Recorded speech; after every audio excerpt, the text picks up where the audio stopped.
In this video, we will go over some of the most traded Forex pairs for next week, a technical analysis. I will also go over the economic calendar and point out some of the events I think are very important. Some of the Forex pairs we will go over are the Euro against the Australian dollar, the Great Britain pound against the US dollar, Great Britain pound against the Australian and the New Zealand dollar, and some more pairs. So if you want to see the analysis for next week, make sure to stick around, and then I'll see you in a minute.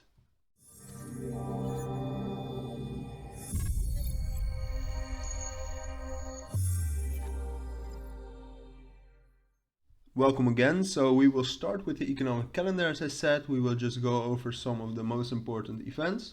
As you all might have known, last week was I think one of the last weeks of summer trading. I mean, all the institutional traders are on holiday, so generally low volume, low volatility, or low volume, which could cause a lot of volatility actually.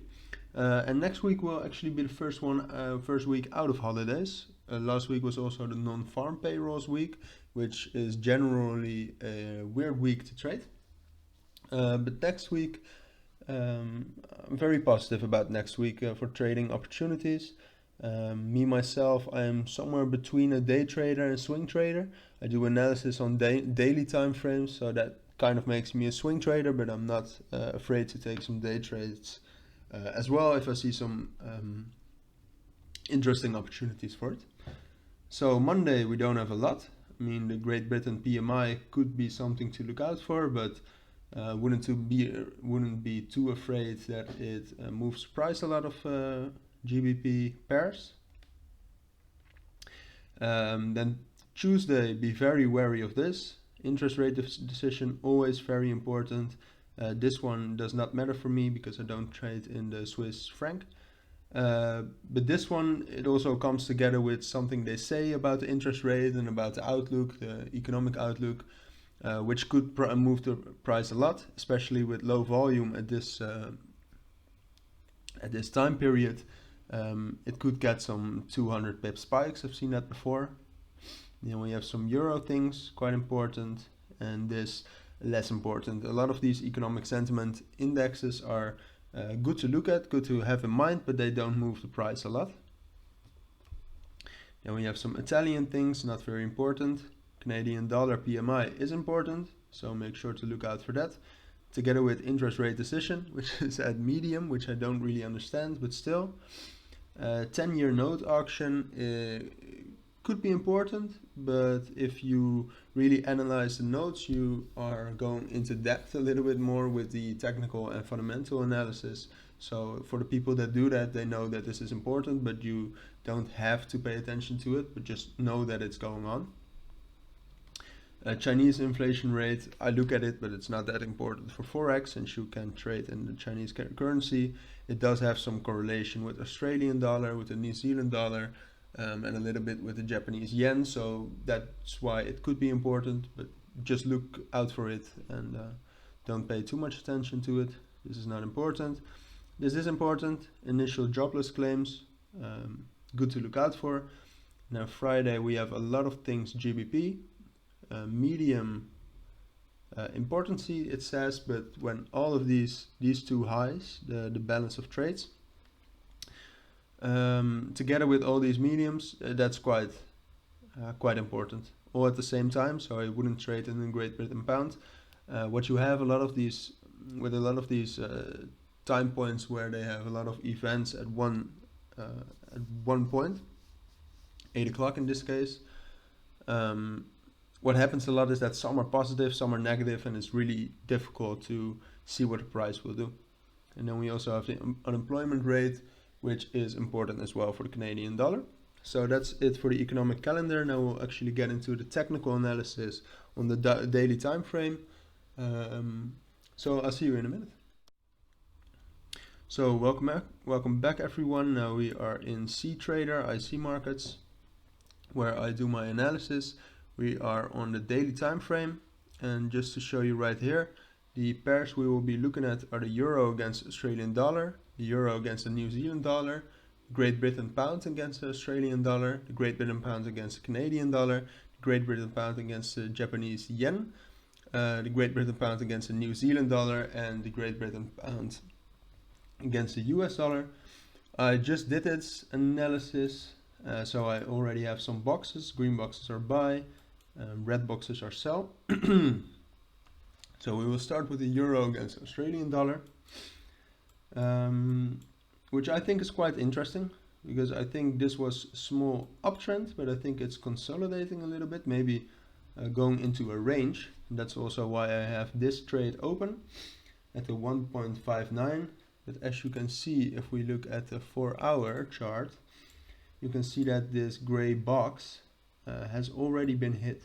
And it has done 64 pips, which worries me a little bit, because maybe all of the upwards momentum that was in this box was at that point, and we have missed it, and it will just go right through. Still, I will take the risk to let this pending stay, just because I think the 1.59 key level and the EMAs are still there. But if it now goes up and then goes to it again, then I will not take it. I just don't think there's enough bullish momentum in this area to carry it up and bounce off it again. Then I will delete it. That's everything I have for EA. And let's go to EN. Also had this green box. I didn't take a trade in it because I didn't trust it as much as the euro against the Australian dollar. As you can see, the euro against the New Zealand dollar has been in consolidation for a little bit.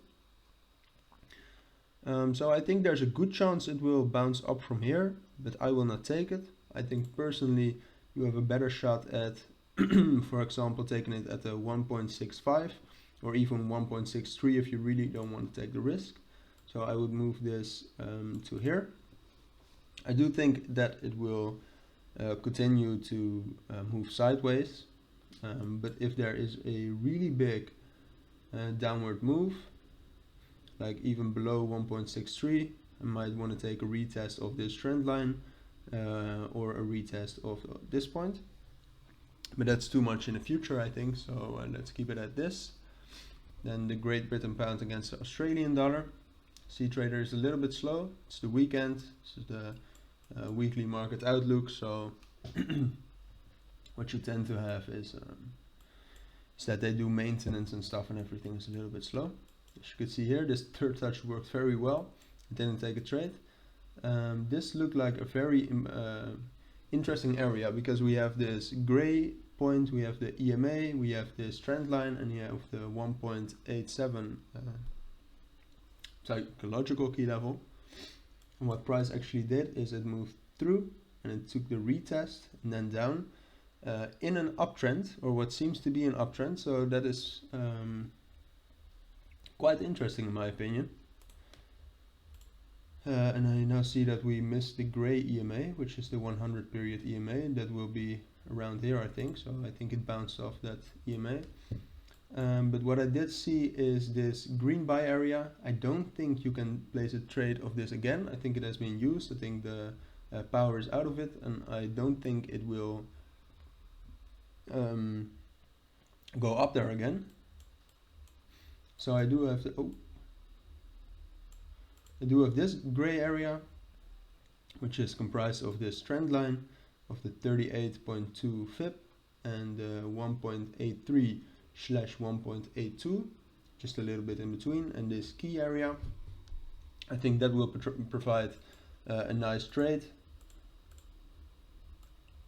with an upward potential of around 200 pips, I think, at least. And then we have the Great Britain pound against the Canadian dollar, on which I will be very short, because at this point I just don't like how this price is moving.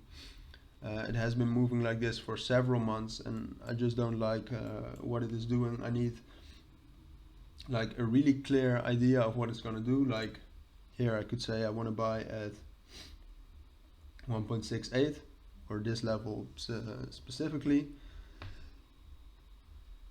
But that's just too far, and price is just moving sideways a lot right now, so I wouldn't advise taking this trade up here, the third touch. I wouldn't. Just trend lines don't really work when price is moving sideways.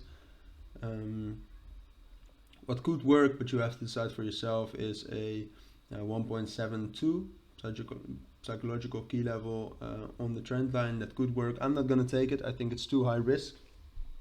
Definitely because price has been moving sideways, which signals to me that the price might actually break out. And when it breaks out of one of these ranges, it breaks out a lot. I think that will be downwards. So maybe what would be a better trade is to wait for the breakout downwards and take the retest up on this trend line. Sorry for that. Mouth gets a little bit dry if you talk for extended periods of times. So Great Britain pound against Japanese yen. I don't see a lot either.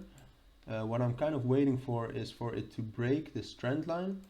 And you know, then we have two scenarios. Either it breaks this and it bounces off of this, and it might go into a consolidation period, just bouncing between these key levels, maybe shooting behind it a few times, some false breakouts.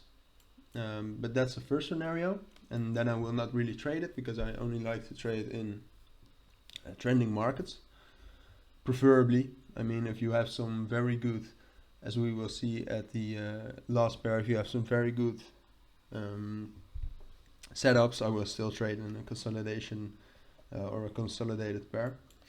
But it could also break this, and then it breaks all the way above this point, that you can actually take the retest off of this box. I think that is very very interesting, but for now it's just wait and see.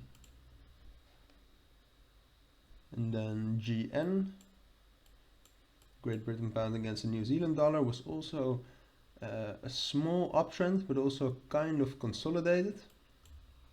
So I think this will consolidate a little bit more, and then this would be a very good trade at the 1.92 with the key level. Also, if it's going down even more, so if we go into a downtrend, I think this would be a nice area, and even if we go into an uptrend, this could also be a nice buy area. If it will move into a downtrend, then this will be a small day trade. And if we are going into consolidation or an uptrend, then this would be a very nice swing trade.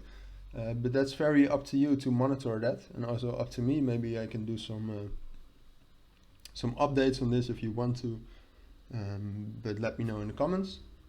So consolidation, this would be, I think, 700 pip potential trade. Of course, you should take partials way before to make sure that you break even at least. Don't know why this is happening. Okay.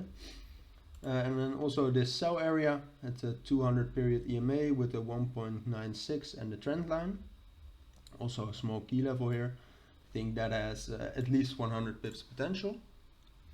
And then lastly, we have the Great Britain pound against the US dollar, which moves a lot alike as the Great Britain pound against the Japanese yen. But here we can actually see that it has already broken this trend line. So what I think would be very interesting is if it actually goes into an uptrend now. And I think a nice buy area would be this point, 1.337. Together with the 200 period EMA and the trend line third touch. I think that would be a very good trade. Ideally, you would take it at the retest of the other trend line right here, but that still takes, I think, around 2 weeks. So I wouldn't wait on that. I would take it at this point. So that's a very good buy area. And here the same as with the Great Britain pound against the Japanese yen. It could very well just bounce off this 1.4 level, which is very strong, but it can also bounce through, and then I think a break retest on this level would work very well too. So those were all the pairs for this weekly outlook, weekly Forex outlook. If you want to see any other pairs together with this, you should let me know in the comments, and I will make sure to include them next week, or I will do a separate analysis on them, make a video about it, a more long-term analysis, so that you have enough of that, or you can copy that for in the future. As for now, thank you for listening and watching this video, and I will definitely see you in the next week with the new market outlook, and up until then I will try to make some new videos on some Forex education and other things. As for now, have a great week, and bye.